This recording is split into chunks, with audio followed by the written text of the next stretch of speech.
All right, Friday night, Friday night, local triathlon weekend. triathlon weekend. It's kind That's of like the right. kickoff, isn't it? Rage in the Sage. Yeah. Is it still called this? What's that?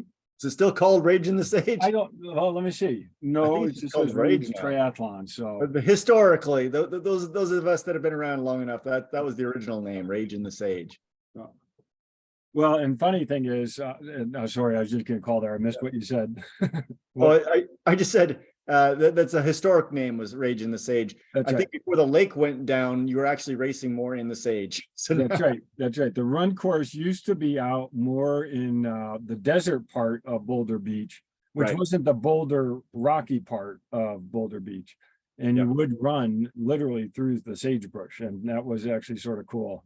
Yeah. We would run more up the hill and then go south than being on the road. Now I could actually check the run course. That everything's moved down towards the lake, so Oh man, it's funny, right? Like you've done so many triathlons, it doesn't even stress you out. Like I can imagine if it was your first triathlon, yeah, or yeah, right, man, having a course, not knowing where the course is. yeah. I mean, that can be quite stressful.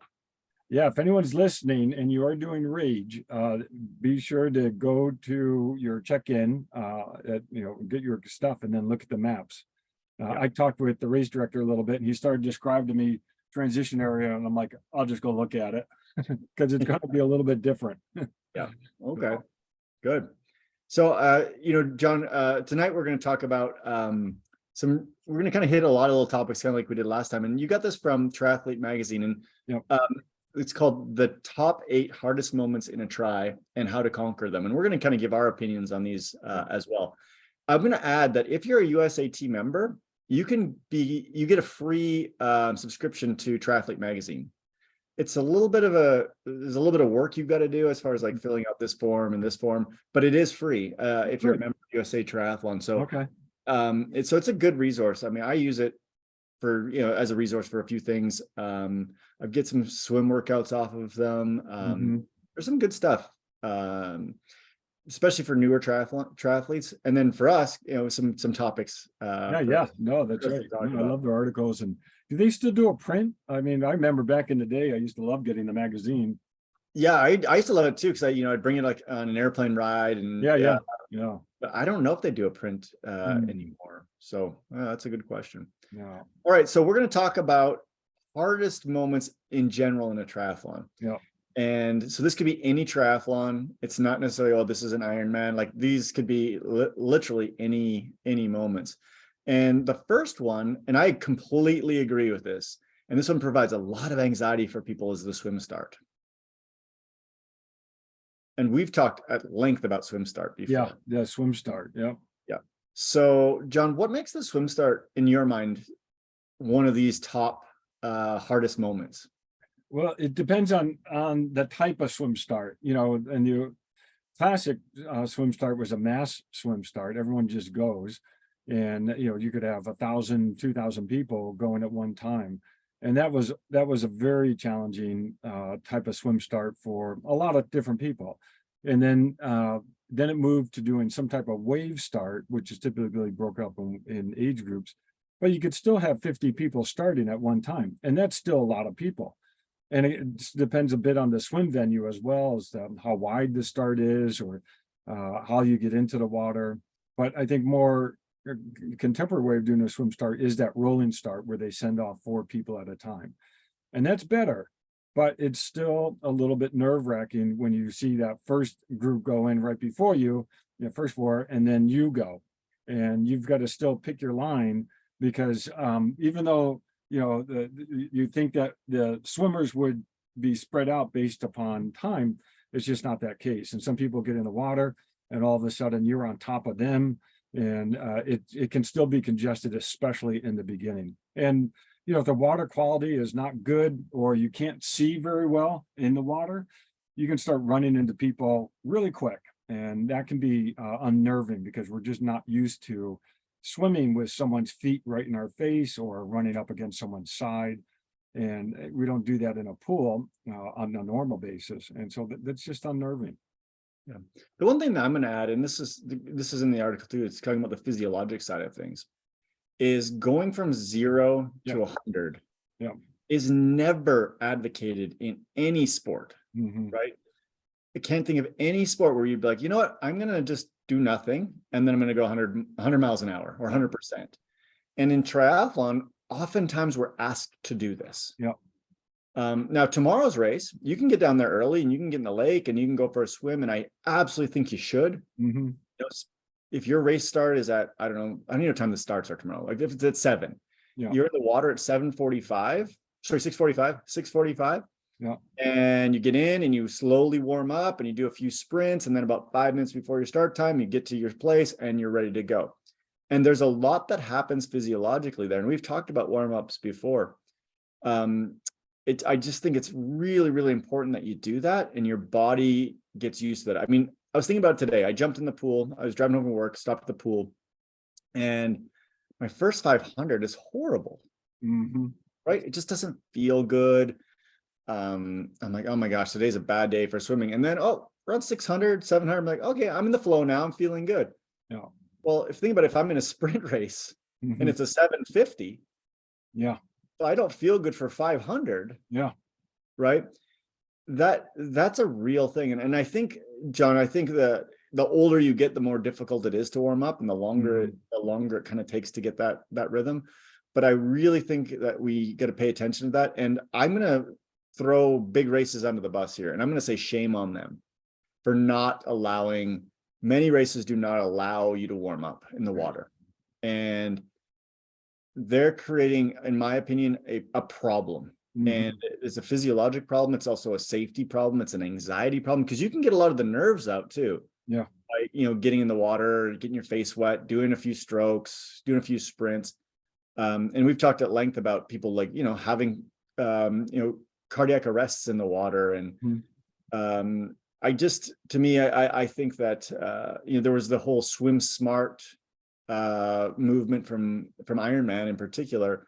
And I'm thinking like the last 10 races I've done with Ironman, I think a handful of not even a handful, maybe one I can think of allowed you to get into the water first. And that was Oceanside last year when it was the ocean swim. Yeah, these are excellent points. And I'll walk back a little bit on what you said, not walk back, but go back to something you started with in terms of going from 0 to 100. And you're spot on, because the way the start is, it implies that you need to go from 0 to 100.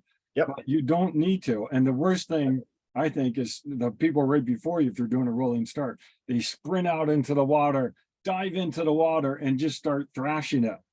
Don't do that. You don't need to go from 0 to 100. In my swims, when it's a rolling start, I'll get in the water. I won't run into the water because I know it's so hard to go from a sprint run to horizontal to swimming. And you're right.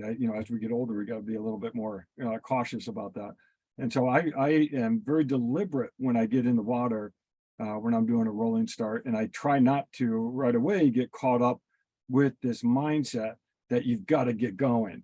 The clock started and you got to start swimming hard, because you don't need to. And you can use that first part of your swim to get into a nice pace. And I really love that you brought this up, that a lot of races don't allow a warm up. And a lot of times that's the longer races, so 70.3 or full, and that's a 1.2 mile swim or 2.4. And what I just tell people is, when you start that swim, if there's no warm up ahead of time, use that first 100 yards, that 200 yards, even that first, 400 or 500 yards, depending on the course. If it gets to a big turn buoy, use that as your warm up. You don't need to be thrashing in the beginning, especially if a 1.2 or 2.4 mile swim. It's a long swim, and you've got to use that first portion to just start easing into your pace. And then, when you get into that middle section, you can start pushing it a little bit more. And another thing I'm going to advocate is warming up where you can outside of the water. So if you're lined up, and a lot of these big races too, they make you line up 20 or 30 minutes before, and you're stuck in this little area with a bunch of people. Jump up and down, move your hands, move your arms, get your heart rate up if you can. Like I'll do like a little skipping, a little whatever it takes, okay, to get your heart rate up some.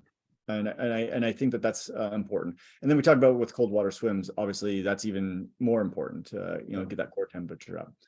And then I'll add one more. When you go do your swim workouts, practice getting into your pace as quickly as you can.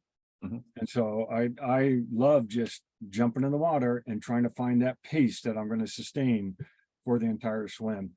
And you don't want to do that every time, but you can do that enough times that you can start learning how quickly you can get into a pace or how long it takes you to get into a pace. Yep, exactly. Okay, good. All right. So that's number one. Number two is buoy turns. Oh yeah. So I'll let you take the lead on this one. Yeah, well, yeah, crazy turns or, chaos corner. I think there, Ironman Canada was always chaos corner, that first turn buoy. And it was chaos corner because everybody would swim. It was a mass start and everybody would swim to that one buoy and have to make a right turn.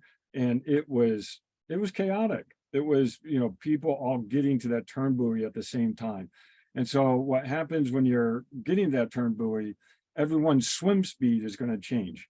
And a lot of times they're going to slow down. So you're swimming in towards that buoy and people have just slowed down.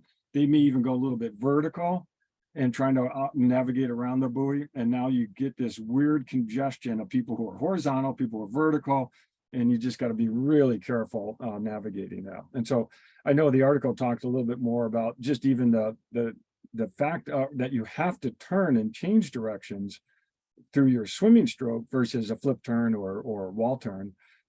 That in itself can be different because if you're not used to swimming in a different direction or changing direction, that's just hard.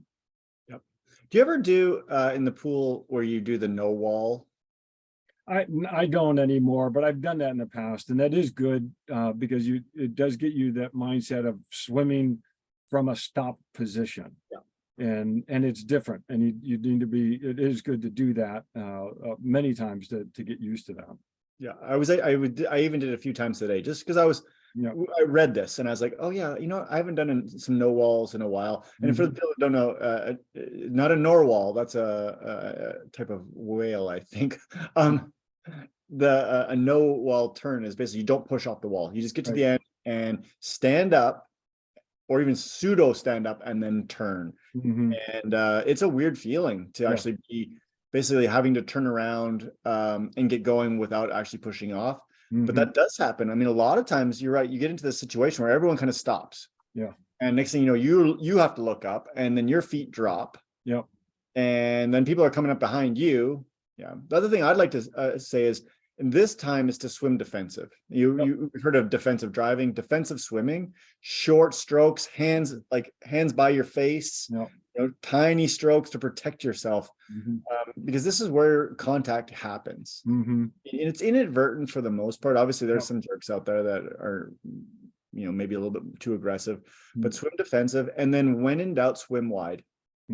If you're sighting, you look up and there's a bunch of people all at the buoy, just swim wide. You're going to actually probably pass them anyways because they've all slowed down. So just go a few yards wider, and you'll get some open water. And yeah, I think that's an important thing on the buoy turns.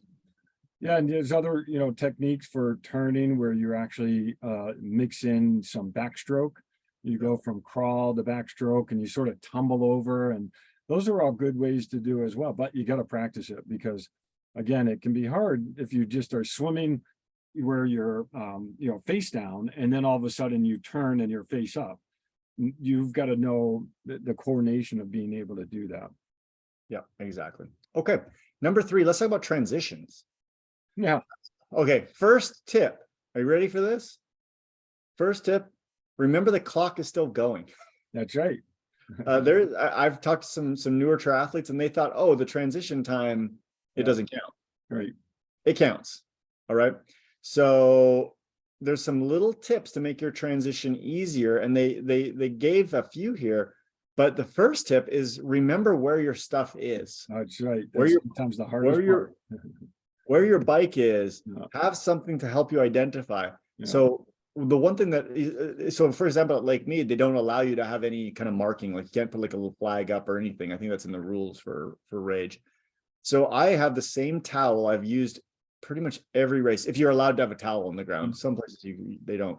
So I have this red towel, and that's my transition towel. And Mhm. I know that, like, as I'm coming into wherever I am, I've got the red towel. Mhm. So get yourself something that or you buy, like, tomorrow there'll be like there'll be maybe sorry, not mics, speakers up. Yeah. Okay, I'm beside the second speaker. Yeah. Or there's a porta potty. I'm beside the porta potty. Whatever it is, you'd be surprised that you set up your stuff in the morning, and then it's a little bit dark, and then you walk down to the lake. It looks different, and Yeah. it definitely looks different when you're pseudo hypoxic Yeah. Right. Right. coming back. Mhm. So those are some of my quick tips. What do you got? Yeah, no, I love that. And, finding, when you're at a big race where you've got, a couple of thousand athletes and multiple rows of bikes, you've got to really take the time to figure out which row to run down Oh, at a time. And so a lot of times if you go to a race, you have to drop the bike off the day before, you practice it. You go back in, you say, okay, where's the swim in? And yeah. you go to that and you start walking backwards towards your bike and you try to figure out what route you're going to take to get your bike. So I love that. That's a great suggestion. And yet, I like to think, yeah, the clock is ticking. I like to think, be deliberate when I go through my transition. In fact, when I come in on the swim in the last, 50 yards, maybe 100 yards of the swim, I'm already trying to go through in my mind what I'm going to do in my swim to bike transition. And same thing when I'm coming in on the bike, I'm already in that last, quarter mile. I'm already starting to think, okay, what am I going to do when I get to transition in terms of getting off my bike, getting to transition, and what's the sequence of events that I'm going to do? And just having that mindset of being deliberate and knowing what you're going to do is helpful. And I think that's something we both have advocated in the past is you got to practice this. You don't go cold in transition. Yeah, no, definitely practice it. The other thing I'm becoming more of a fan of is, if I go to a race and I'm just watching, like tomorrow I'm coming to watch people's Yeah, transitions. yeah, that's right. Like, watch what they do, and Mhm. kind of in your mind, like, oh wow, maybe that's a better way to do it, or oh man, Mhm. I don't want to. Do I look like that? And like you said, practice. For me, it took a lot of time to kind of figure out how to get my socks on fast, Yeah, right. right? But now I've practiced it enough. I've done it where it sounds crazy, but for a while there, I had socks outside of my shower.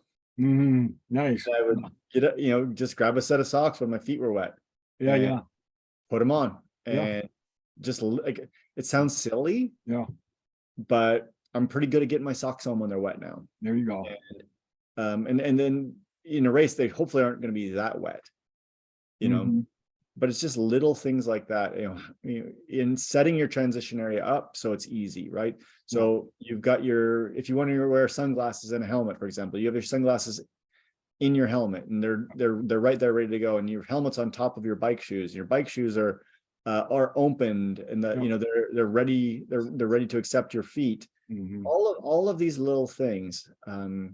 And that being said, John, I've made, and you've made, many mistakes in Oh yeah. transition, and you remember them, man. They'll eat you up. Yeah. So Yeah, and you try to be deliberate, you try to be plan ahead, uh, and at the same time not be to the point where you're neurotic worried about it. mhm, Because mistakes do happen yep, and you've got to adjust. Okay, you forgot to take this when you left.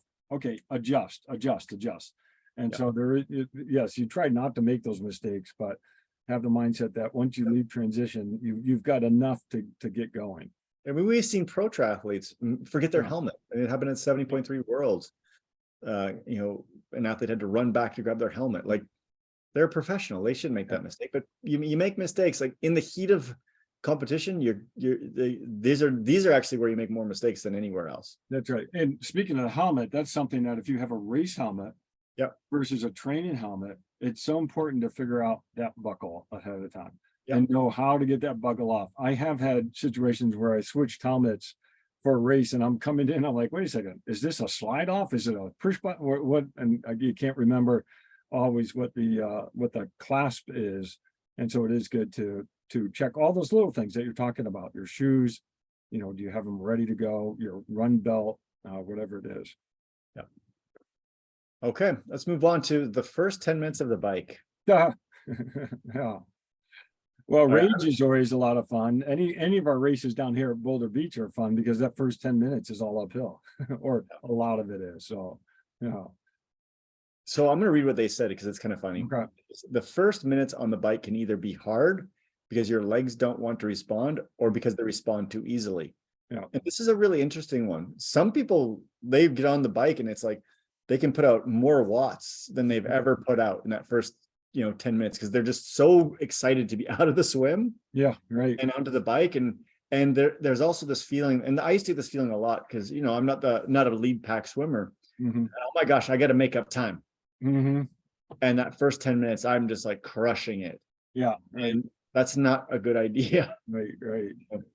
But then I've also had times where, like my legs, I wanted to crush it and my legs didn't respond right away. It took a little bit of time, especially when I've been cold. Yep.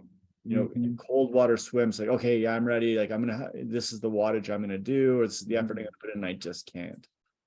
So what are your experiences like in the first 10 minutes? I think the thing to remember, even if we do a sprint race for Rage tomorrow, it's still 20K. Yep. But still 12 miles. And so you cannot sprint right from the beginning. You have to really figure out where your pace is. And I think that's so important, racing and training. You've got to figure out what your pace that you can tolerate for a 20K or a 40K if you're doing the Olympic, or 70.3 if you're doing 56 miles, 56.6 and so forth. You got to know what that pace is, and don't overshoot, maybe a little bit, but don't overshoot in that beginning section, especially because you'll pay the price later on. Yeah. The other thing is, and they have this in the article as well, you cannot count on your heart rate in the first 5-10 minutes of a bike. Mm-hmm. It's going to be elevated. You're going to be, it's going to be elevated from the swim. Mm-hmm. Then the transition from, that vertical to horizontal to vertical positioning, running through the transition. Mm-hmm. You just can't count on it. And we've talked about race anxiety causing the heart rate to be up. So, if you do use power, it's a better metric at that point. Mm-hmm. Just be careful not to, once again, this is going to come back as far as like, we don't want to go too hard in the beginning of the swim. We don't want to go too hard in the beginning of the bike. Right. And we don't want to go too hard in the beginning of the run. Yep. Those are the three areas where people tend to go too hard. These are endurance events, and you've got to find that pace that you can sustain for a long period of time, whether that long period of time is 30 minutes for some of the front of packers for a sprint, or maybe it's 40 minutes, maybe 50, even an hour, whatever it is. You've got to find that pace that you can sustain. And I love to, talk about this, and I've probably said it way too many times, but even in a sprint triathlon, so let's say you're really like a world-class sprint triathlon person, it's an hour. Yeah. Right? That's like going for, I don't know, a 15K race running. Well, you don't see people running a 15K race that are, I'm going to go fast and then I'm going to go slow. I'm going to go fast and I'm going to go slow. It's pacing, right? Mm-hmm. Yeah. You want to have that first couple of K be the same as your last couple of K ultimately. And I think that once again, we get this misnomer that, we're doing a sprint race, or it's an Olympic race, it's not an Ironman. Mm-hmm. And I can afford to go really hard and then go slow. And it just, we know that there's that pacing in aerobic sports almost always tends to win out over the more stochastic changing of tempo. And a sprint triathlon is an endurance event. It is. Yep. So love it. Right. That's all I got on that one. Well, I got lots more, but that's okay. Yeah. We got a bunch to get through. Okay, number 5, aid stations on the bike. Oh yeah, go for it. Oh my gosh, I avoid these things at all cost. Like seriously, like I do not want to do anything at an aid station. Yeah. At Oceanside, didn't touch one. Yeah. I want to.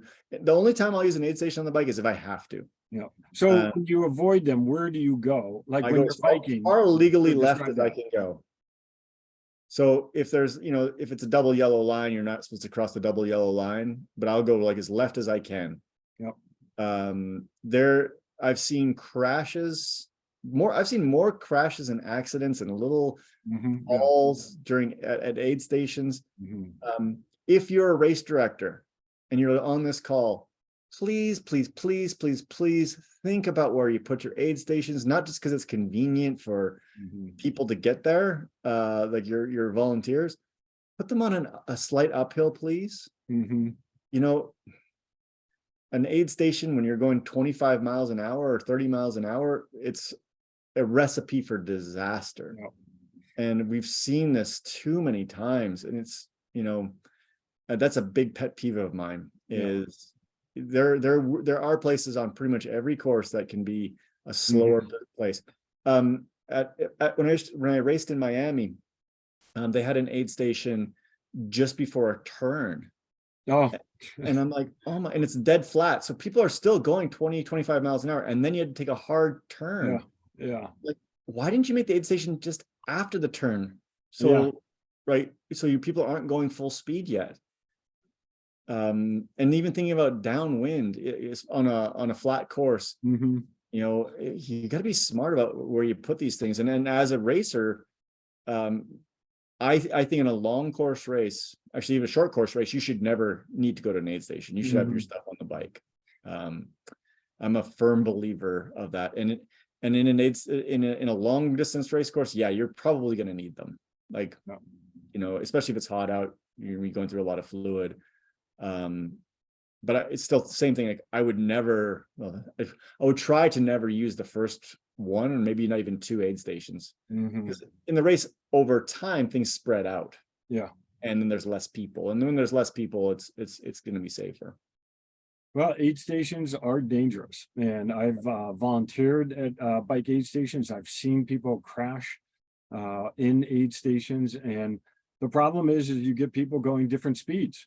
Yeah. You get people who are trying to pass through an aid station, and you get other people who are slowing down to grab things, and you're getting some people that are stopping at an aid station. And so when I enter an aid station, first thing I'm doing is looking over my shoulder and seeing who's behind me.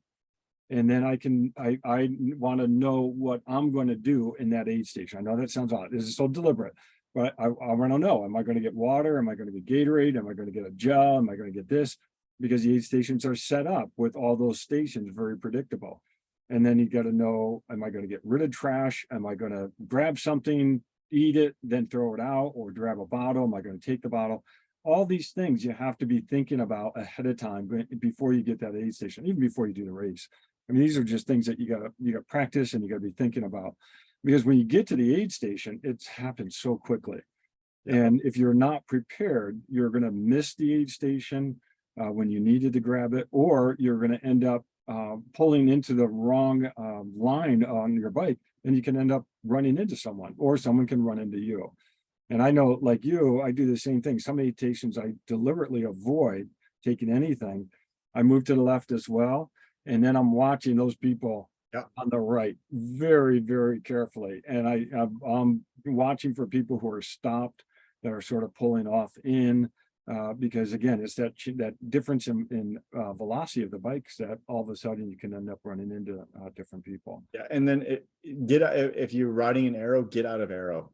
Yeah, get out arrow. That's right. That's right. It's not worth the extra 2 Yeah. seconds you're gonna Mhm. gain by being an arrow through one of these. Even if you're not stopping, just Yeah. get out of arrow. You Yeah. have to have your hands on the brakes. And you also have to watch for the volunteers as well. Yep. And I know that sounds odd, but sometimes what happens is someone in front of you goes for a bottle and misses it, and the bottle drops. Yep. And what the tendency of a volunteer is to walk out and grab it. Yep. And you've got to be really careful of people darting out on the course. And it's not their fault. It's they're doing what they're trying to do to help. But you've got to be really careful if someone's in front of you. What are they doing? What are they going for? And it's only a little bit of the course each time for an aid station, but you just have to really be on the lookout for everything to avoid getting yourself into any trouble. Yeah. The other thing I saw somewhere was, and I've not really done this, so I don't stop at aid stations, but if you are going to stop at an aid station, you should probably signal. like with your hand, like put your hand down, kind of like you're showing there's something in the road if you're road cycling. Yeah. So the people behind you know, like Mhm. put your hand out, and just kind of like wave, Yeah. hey, like, or even Yep. do like patting your hand. Mhm. So once again, there's a hand signal that you're going to be slowing down or you're going to be stopping. Because I get it. Like some people, especially in long distance, they stop. Yeah, And that's right. this is where there's bathrooms. If you need a bathroom, that's great. Like, but just kind of let people around know by somehow signaling that you're going to stop. Yeah.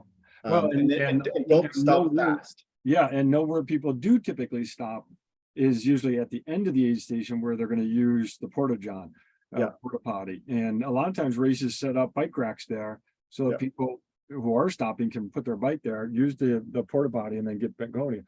Well, just know that as a racer, you're going to see potentially more people starting from a stop position, coming out of the aid station. So these are just things that it's good to think about ahead of time. It's good to know what you're going to need. And as you approach each aid station, just have a plan. Yeah.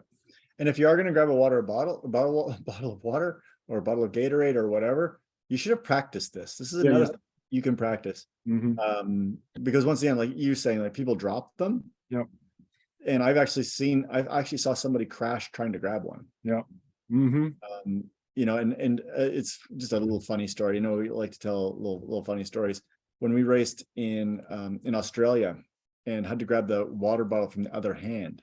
Oh yeah, yeah. I was not prepared for that. And I was like I never grabbed a water bottle with my left. Yeah. And because the aid stations were on the left. And I actually almost crashed. I'm going to be completely honest with you. I was like, it kind of hit me in a way that I wasn't used to. Yeah, right. And so I was like, well, this is probably why people should practice even on their right if they're not used to grabbing a bottle, especially at speed. Yeah, no, that's great. Yeah, those international races where you gotta look over your other shoulder instead of the shoulder you're used to looking over. So John, what side of the road do they drive on in Finland? that's a good question. I think it's our side. Yeah, I gotta something we gotta figure out, right? We do. Yeah. That's a good one. Okay. The next one, the first 20 minutes of the run. Yeah. Okay, let's start out with the first 20 minutes of the run. This same story, right? Don't go too hard. Yeah. So John, how do you handle the first 10 minutes of the run? When they're talking 20 minutes, they're obviously talking about long 2.3 or a full. And I do think that is an important time to get on the right pace. And the mistake I've made and many others have made is you start off too fast on the run. Yeah. And again, you're paid the price later on because the whole idea of being able to do an endurance event is to be able to sustain a pace over a period of time. And sometimes if you go out too fast, it's too hard to recover. You hit a point where you really have to slow down tremendously to be able to recover. And now you've lost any time that you've actually gained in the beginning. Yeah. My credo with the people that I consult with is you can run fast on the first, let's say 70.3, in the first 5K, as long as you can do that same 5K split in the last 5K. Yeah. Oh, that's a good one. Yeah. Right. Like if your first 5K is at 5 minutes per K or 8-minute mile, let's say, then your finish should be that. Yeah. And if you can't do that, then you went too fast. Right. And my kind of thing is like, save it for the last 5K. That's where everyone around you is dying and everyone feels good and everyone's a hero in the first 5K. Right. And it's different, obviously, in a sprint race. In a sprint race, you can go hard it's just 5K, right? Like you can go pretty dang hard the entire time, and you can kind of they always say you can always fake a 5K. You can fake it. Right. But a long distance race, a longer race, even with an Olympic distance race, same thing. Like, is your last 2K just as quick as your first 2K? Yeah. And that's the mindset you should have. And this is why we train. And this is why you do training sessions to figure out like what pace can you hold. Yep. And we've talked about this before as well. It's never your day. Remember that. Yeah. You gotta let the magic happen though. You let the magic happen, but it's never your day. Yeah. I gotta be honest with you, like John, when I used to run, when I was running fast and I'd get off the bike and I was, and I was trying to run 4 minutes per K, and I would look down at I'm at 350 per K. There was a couple of times I'm like, oh yeah, today's my day. Hmm. It wasn't. Yeah. It wasn't. I was a 4 minute per K guy. And it cost me probably 3 or 4 minutes at the end of the race to save 20 seconds at the beginning. Right. And Right. it took a lot of racing to be disciplined, Yeah. uh, to recognize, especially in long distance racing, it's Mhm. better to be 10 seconds per mile or 15 seconds per mile or per K slower in the first couple. It will, I promise you, pay off on the back end. Yeah, that's right. It will. No, for sure. Now on a sprint, I try Different to story. get into my pace easily within a half a mile. Yeah. Try to find that pace as quickly as possible. But again, you're trying to find that pace. You're not trying to go as quickly as you can. Right. You're simply trying to do what you can do to get into that base, that pace. Yeah. Oh, Bogdan writes, I see a comment here from Bogdan. He says the first 20 minutes of a run are the best part of a triathlon race. And I actually agree with him. Yeah. Like that's when I feel great. But Mhm. that's the problem, right? Is Yeah. you feel great and you go too fast Yeah. sometimes. Yeah. That's right. Right. And that's probably why I like doing sprint races, because the race is only 20 minutes. Yeah. So you feel great for the first 20 minutes. Actually, I'll disagree with them. I think even in a sprint race, the first 30 seconds to a minute still feel kind of rough, Uh-huh. Yeah. Yeah. but once you, like you said, like once you find your legs, Yeah. once your quadriceps start to fire a little bit more, Hmm. in a little bit better rhythm. Yeah, I agree with them. I think that's the best part. And that's exactly what people can do is really start thinking about technique as Yeah. you're exiting T2. Is think about your cadence, think about your upper body, think about what you're doing with your legs, how you're bringing your leg forward, how you're striking the ground. These are all little things that you can be thinking about as you start getting into that pace and hopefully find that pace quicker. Yeah, perfect. All right, number 7, the 2/3 point of each discipline. Yeah. So I'm going to read once again the beginning of this. Mentally, the two-thirds point of each discipline is often a low point. Mm-hmm. And this is in quotes, I have been doing this forever and it will never actually end, kind of low point. It's true. I Yeah. mean, that's the kind of the point. Like for me, John, I don't know about you, but for me, it's in the swim. I get about 2/3 and my mind starts to wander, Yeah. Yeah. especially in a longer race. And I look up and I'm like, oh my gosh, look how many more buoys I've got to That's go. right. It's a challenge to get kind of over that hump. And for me, like I've really got to at those points stay very mentally engaged. Yeah. And they Right. put down the things that I do here, like focus on my form. Yep. Short-term milestones. So like in the swim, I'll be like, okay, like let's focus on the next buoy. Yep. Right. Focus on the next buoy. Focus on the next buoy. Think about my form. Think, Mhm. Where's my hand entering the water? Whatever it is to kind of get you past that. Mhm. And it's not like they said you can distract yourself. I don't even feel it's a distraction. It's more of a focus. Yeah. For me. I don't know how you handle No, these I little. love it. And I like this one because it is real. And it Yeah. is, like you said, on the swim or on the bike, if you're doing an Ironman and you're like mile 80 and you're like, oh my gosh, I still have 20, 32 more miles to go. Or on Yeah. the run, you're at, mile 15 or 18 and you're like, wow, I still got a lot more to go. And knowing that you're going to hit that point where you're going to doubt whether or not you can keep going or can you sustain a pace. I agree with you. Is know that ahead of time and then have those little mental strategies. We had Dr. Brad Donahue on here talking about those mental sandwiches, those little things that you tell yourself at those times that you really are challenged, and have a strategy to get through those points. Because yeah, the middle part for me, or the 3/4 mark, right around there, that is, those are some challenging times. If I look at my pace, a lot of times my pace is dipping right around then, but then I can sniff the finish line and then you pick it back up. And so your motivation can, wax and wane as you go through an event, and it's good to be prepared for that. I completely agree. It's knowing that it's going to happen, Yep. and it might not happen every race, and it might not happen every every portion of every race. Mhm. But I mean, I can tell you, it is absolutely real. Yeah. especially in long distance racing. Mhm. Um, and Have a dark spot. you're gonna have probably multiple dark spots. Yeah, yeah, that's right. And like for me, like I never seem to have that on the bike because Mhm. I don't know, like, but I almost always have in the swim and on the run. Yeah, yeah. Yeah, at some point. And then maybe there's other things that you can have. They have one like focus on a mantra. So if you Mhm. have like a mantra, like okay, be strong, Yep.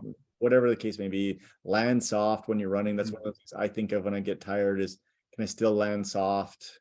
Yeah. I used to count when I was running. I used to Mhm. count like left-footed strikes, right? 1, 2, and then okay, now count right-footed strikes. Like Yeah, right.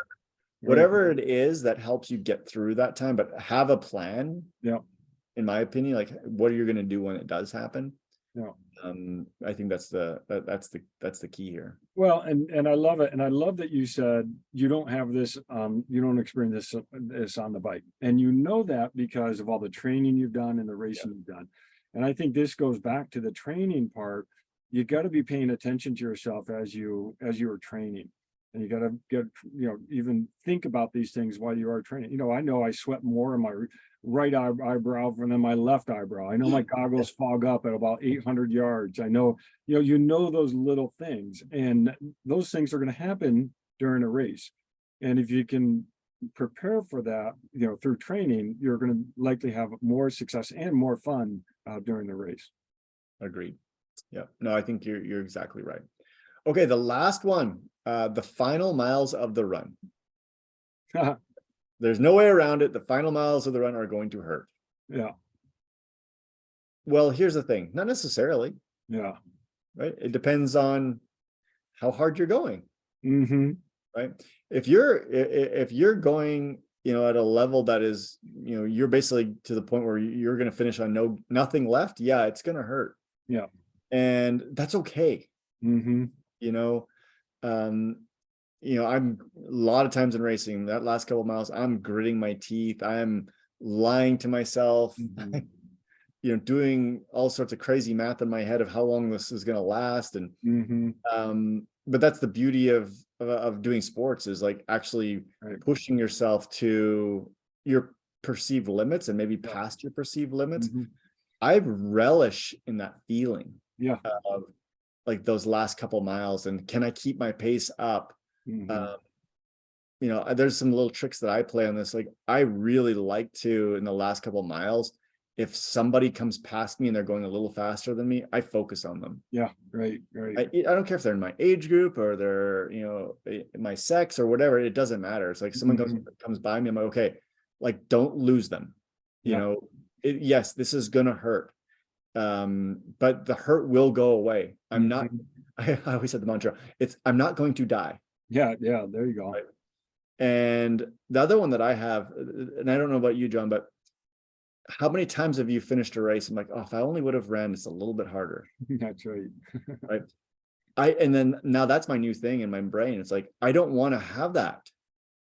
Right. I don't want to have that feeling 2 hours later, Yeah. thinking that I could have went harder. Yeah. I'd rather like, and maybe this is just, I don't know, me just being altruistic, but I would almost now rather fail in the last 2 miles Mm-hmm. than have that feeling of I could have gone harder. Mm-hmm. Mm-hmm. Because I can count on one hand the times that I failed in the last few miles of a race. Yeah. No, that doesn't happen often. And it's the only times it's happened is from a cramp, and it's Yeah. happened a couple times where I literally Mm-hmm. couldn't run Mm-hmm. anymore.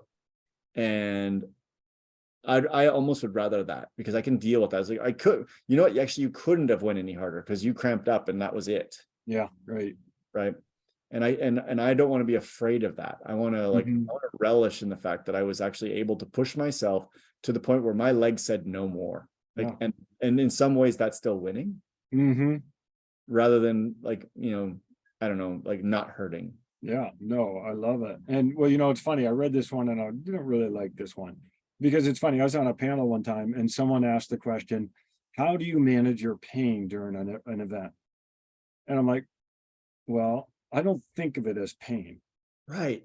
I know that sounds odd. Yes, it hurts, but you don't take it as it's a negative. It's Right. actually a positive in that you are trying as hard as you feel you can in that moment, and that feels good. It's not, yes, it hurts, but not in a negative way. Now, yes, running down those steep little hills in Oceanside, that hurt. That was painful. And I was worried about always, blowing a knee out or rolling down the hill. But that's different. That's a very acute response. But in a race, I don't think this sounds too cliche, but I don't think of the pain as really being hurtful. It is something that you're trying to find that threshold, that red line that you can sustain, Yeah. and that is fun when you find it. Yeah. Yeah. And sometimes you miss it.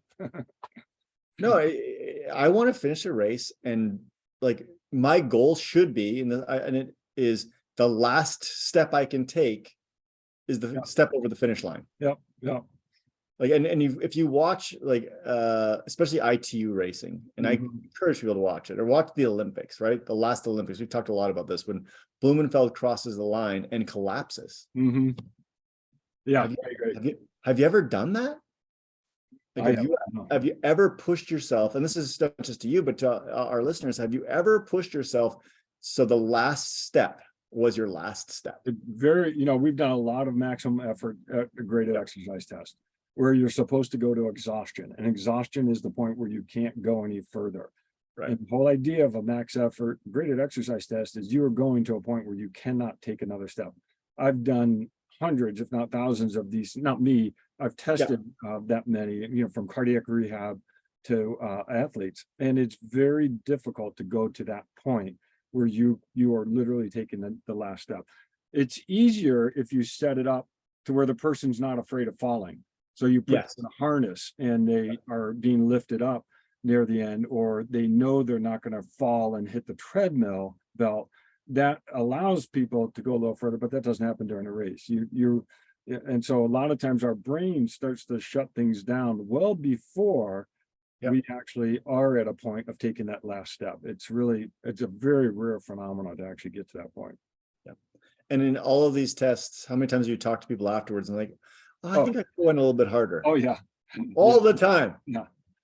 Yeah. Oh, I've had people finish and say, "Oh, yeah, that was moderately hard," and I'm like, "Well, why'd you stop?" It's like Exactly. no, they were exhausted at the point, and exhaustion is where they just felt they couldn't keep going, and that's fine, and that's that type of test that's perfect.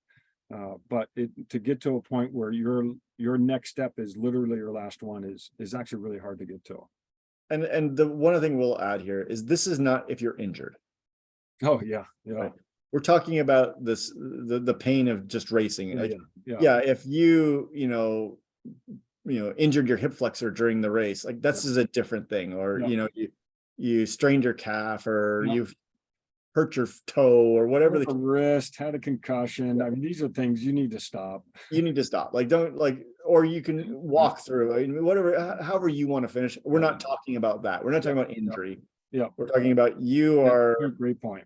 yeah, you're fine. Like 10 minutes after, you're not in the med tent. Yeah, That kind of that kind of situation, right? Or and I'd also like to advocate against heat stroke, right? Like, if you start feeling the signs of heat illness, which we will talk about as it starts getting hotter, different story. Yeah, Right? We're saying there's not a medical reason why you're excellent point. stopping. Yeah.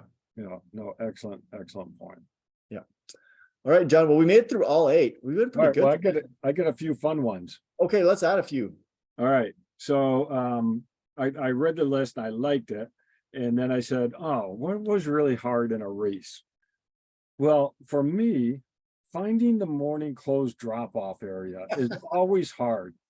I don't know why. It's always in a weird spot in terms of where I'm trying to go, and I always have to really pay attention when we're doing the setup as to where the morning clothes drop-off area is. So do you always find that easy to find or hard? I gotta be honest, I've never thought of it. So yes, I got, because it's like you just find a volunteer, like, hey, where's the morning glow? Oh, it's over there. Yeah. It's yeah. So that one doesn't seem to be hard. For me, honestly, the hardest part of a race is I hate to say it, is the anxiety the night before. Yeah, right. Yeah. Right. And I'm working on it. Mhm. I'm getting Yeah. better at it, but that's the hardest part for me Oh, is that's a great one, and I think that's real, and it's partly why I'm camping, so it's a little bit more peaceful. I don't know, it's just something that gets me out of my element. But you're right, that pre-race anxiety, and it can be a week long, yeah. depending on what your event is, and maybe a night long, who knows? But that is real, and I agree with you. I'm already thinking about my race. My race is in 3 weeks. Yeah, yeah, I'm yeah, already thinking about it. yeah, right, And yeah, so if I'm thinking about it 3 weeks in advance, yeah. it's only gonna get more into my, And there's no easy, okay, well, just stop being anxious. That there's no easy way to. you have to work through these things. And I've Yeah. done a lot of reading on it, and Yep. I've talked to many people on it about this, and I'm getting better. Mhm. It's actually interesting. I was talking to somebody about this week. I think one of the reasons my race anxiety has gone down is because I do so many Zwift races. So many what? Zwift races. Uh-huh. Yeah, yeah. So if I race every week, Mm. right there, and I still get a little anxious about the Zwift races, Mhm. but now I'm having a start line every single week, Yeah. and there's anxiety there. But now that I'm just getting used to, okay, 10 seconds to go, 5 seconds to go, um, I think that that's actually helping my anxiety. Oh, good, good. So that's something that I think is helping me. But Well, okay, so I got some fun ones here, but on the serious side, I think it is hard to be successful. And I know that sounds odd, but I think a lot of people are afraid to be successful because then once you reach that success, then what? Then, oh, well, okay, if that's what I can do, well, now I need to go faster and I need to go faster. I need to go faster. And so what you're saying every time is, I'm not good enough. yeah, I'm not fast enough. And so I need to go faster. And that's not healthy. And it is something that is hard for a lot of people. I struggle with it too, is that you do get afraid of being successful and that because then what's the next goal? You've got to go even faster and you got to work even harder. And that's that's a tough path to go down. it's not fair to yourself. Yeah, that's right, right. Like, why do you do triathlon? Yeah. Or why do you do Mhm. endurance sports? Is it to be Yeah. faster every single race, Mhm. or is it a lifestyle that you enjoy? Yeah. I'll speak specifically to this. Like, I'm struggling, and I'm Mhm. struggling for a while with a hip issue. And at Oceanside, I really just tried to embrace the day. Yep, It, yep. it was my slowest 70.3 I ever did, But and I was that can fine be with it. healthy. I It mean, was completely healthy. yep. Yeah, I was fine with it. Mhm. And at first, I didn't even want to look at the results. I didn't look Mhm. at them for like an hour or so. Yep. Normally, I gotta look, but I'm Right. like, I'm fine with it. I did what I could do on the day, and I was That's happy. right. Mhm. And and you know this, I've raced very fast, Yep. very fast. Yep. This was 45 minutes slower than no, more than Yeah. that, 50 minutes slower than my best Oceanside. Mhm. Right, right. And it's okay, Mhm. right? Because why am I doing this? Mhm. I'm not doing this to, become a professional triathlete, Right. right? I'm doing this because I love triathlon, and I love the culture. I love the people. I love what it's doing for me, my Mhm. health, and that's winning. And Yep. I think you're absolutely right. We were gonna have fun at the end, but this is important stuff It is. Yeah. that and we've both struggled with this, John. Like, you've struggled with this as well. You've been a lot faster than you are Mhm. right now, Right. right? But you're loving triathlon, Yeah. and that's awesome. And like, Well, I'm coming to the race tomorrow. I'm not even racing because yeah. I want to be around the culture. Right, right, right. No, that's right. It's exciting. It's fun to do that. And you and I have talked about, maturity as an athlete. And I think this enjoyment of racing, you mature when you start to enjoy it for the sake of racing, not for a time. Yeah, it's great to have a great time. It's great to get a PR, but some of the races I've enjoyed, it's just being able to push the pace. and feel confident to do that. And regardless of what the time or the place is, you know, you did what you could do on that day, and that makes you proud. Yep, exactly. No, agreed. Okay, let's have a few fun ones. All right. All right. Well, let's see. Let me skip those. Okay. All right. This is fun. Keeping your phone battery charged for the day. And I know that's odd. You take your phone to the beginning. If you're racing, you take your phone to the beginning of the race. If you leave it on and people start texting you, it may blow up your phone and your battery's dead by the time you pick it up. So I always turn my phone off when I drop it off. I often don't even bring my phone. Oh, there you go. Do a big race. Yeah. I don't bring my phone to the transition area. Yeah. Because if I don't want to lose it, I don't want, you know, it's more of it, I don't want to lose it. Yeah. But I do like that one.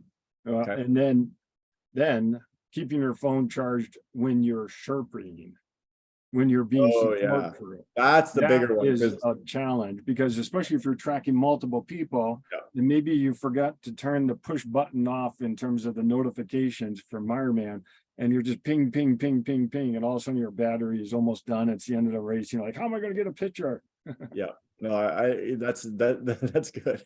So, and just Sherping is one of the hardest things about triathlon. Is being a support crew is not easy. So all those people who do that, thank you. And if you don't do that and you're a racer, do it one day, because you'll appreciate how hard it is to track someone and help someone. Yeah, agreed. All right, I have just a couple other quick ones here. Swimming straight. That's hard. Yeah, that's hard. Boat fumes during the swim. Oh, I hate boats. Can't stand that. It's terrible. Yeah, if you haven't experienced that, oh my gosh, that's the worst. You're trying to breathe in and there's a boat exhaust. Oh, yeah, that's just no fun at all. Oh, and Bogdan adds one here. Porta potties in the morning are pretty stressful. And I'll add, that's always one of my biggest pieces of advice to people on an iron distance event or 70.3. Once you're done with your transition setup, go stand in line for the porta potty.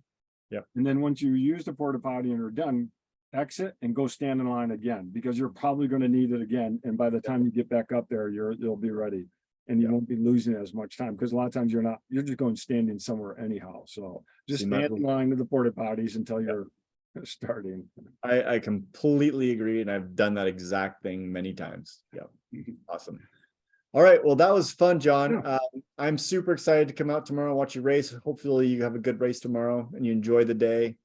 What's the wind supposed to be like tomorrow? You know, I haven't even looked, but it's beautiful here right now. So okay, awesome. Well, hopefully that'll hold true, and it'll be a nice calm morning. Yep. But I think it's gonna be a fun day. It's supposed to be pretty hot. What's that? It's supposed to be pretty hot this weekend. They said maybe the first 100-degree day. Oh, really? Yeah, but obviously tomorrow morning won't be bad. Yeah, hopefully we're done. It's gonna be hot. So. Well, especially for you. You're doing the sprint race. Shoot. Yeah. You'll be done before most people have breakfast. That's right. Okay. Good stuff. This is fun. Awesome. Okay. Well, hey, have a great race tomorrow. We'll see you out there. And to everyone else, good luck tomorrow at Rage. And if you see me out there, come say hi. All right. Awesome. Thanks. Okay. Bye-bye.